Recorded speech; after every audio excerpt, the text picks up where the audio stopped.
Da turma de jornalismo da Universidade Federal de Alagoas para falar sobre trabalho infantil. Sou Helenice de Moraes, advogada, professora universitária, mestre e doutoranda em Direito.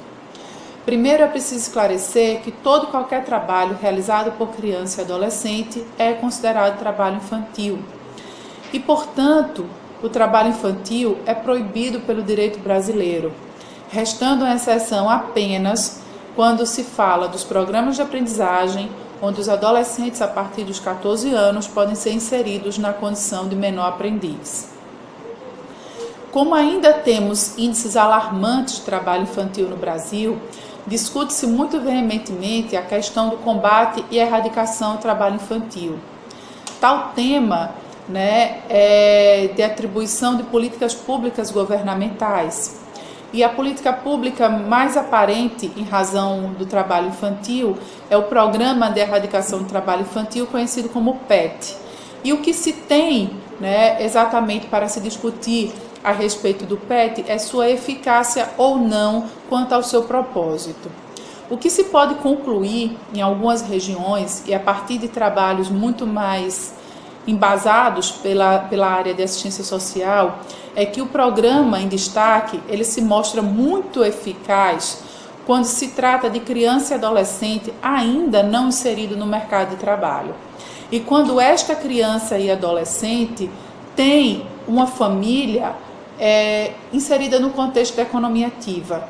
Então, o programa de erradicação do trabalho infantil, ele tem um sucesso muito maior quando se fala do entorno social, onde a família está inserida no mercado de trabalho, onde esta criança não precisa participar do provimento do lar, e o programa participa ativamente nas escolas públicas, levando atividades que ocupem todo o tempo da criança e do adolescente de forma integral, seja com atividades de escolarização normal ou com atividades que levam em consideração as práticas esportivas, artísticas e culturais. Então, quando se fala numa profilaxia, numa prevenção, o programa de erradicação do trabalho infantil apresenta um número bem mais considerável de sucesso para que exista a prevenção do trabalho infantil.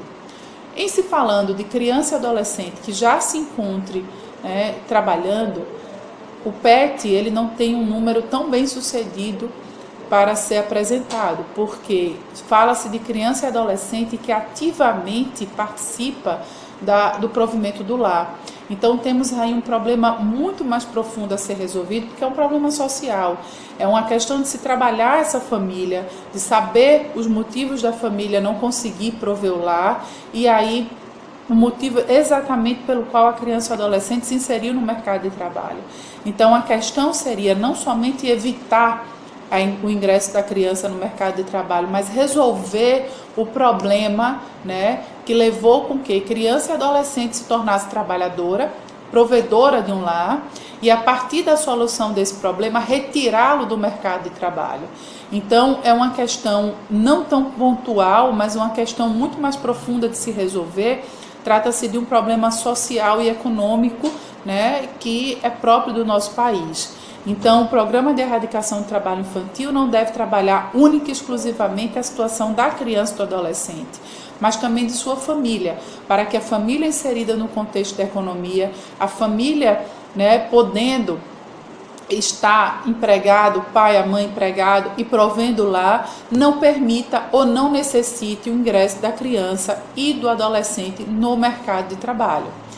Para tanto, a criança e o adolescente deveria estar na escola, deveria estar estudando, até porque a comprovação de frequência escolar é condicionante para o pagamento da bolsa referente ao programa de erradicação do trabalho infantil. No entanto, o que se percebe é que muitas vezes esse controle da frequência não é realizado de forma adequada. Então, a criança e o adolescente não estão na escola, estão em algum tipo de trabalho infantil proibido por lei, e ainda assim os pais estão recebendo o valor correspondente à bolsa, porque em algum momento a fiscalização deixou de ser feita de forma suficiente, deixou de acontecer a contento.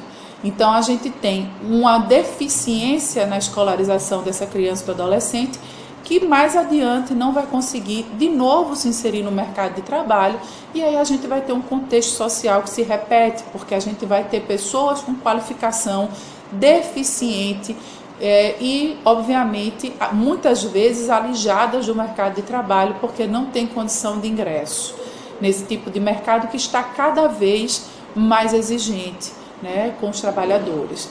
Portanto, o que se percebe hoje no Brasil é a necessidade de políticas mesmo públicas eficientes que façam com que a criança não precise chegar ao mercado de trabalho. E se a criança já ou adolescente chegou ao mercado de trabalho, que o motivo pelos quais ele ali esteja inserido seja obviamente trabalhado através de políticas públicas para que ele retome a sua condição de criança e de adolescente e não de trabalhador, até porque não é próprio da idade. Certo? Falando exatamente do estado de Alagoas, essas políticas públicas se intensificaram. Tanto é que nos últimos anos tivemos uma redução em 35% do número de crianças e adolescentes trabalhadores, exatamente por conta de políticas públicas que foram intensificadas no governo do estado, por meio do governo do estado, e que puderam fazer com que crianças e adolescentes saíssem, né, da necessidade do trabalho, saíssem da necessidade de provedoras do lar e passassem a ser, obviamente, somente crianças e adolescentes estudantes aguardando uma boa qualificação profissional para aí sim ingressarem no mercado de trabalho em condições de igualdade com qualquer outro profissional.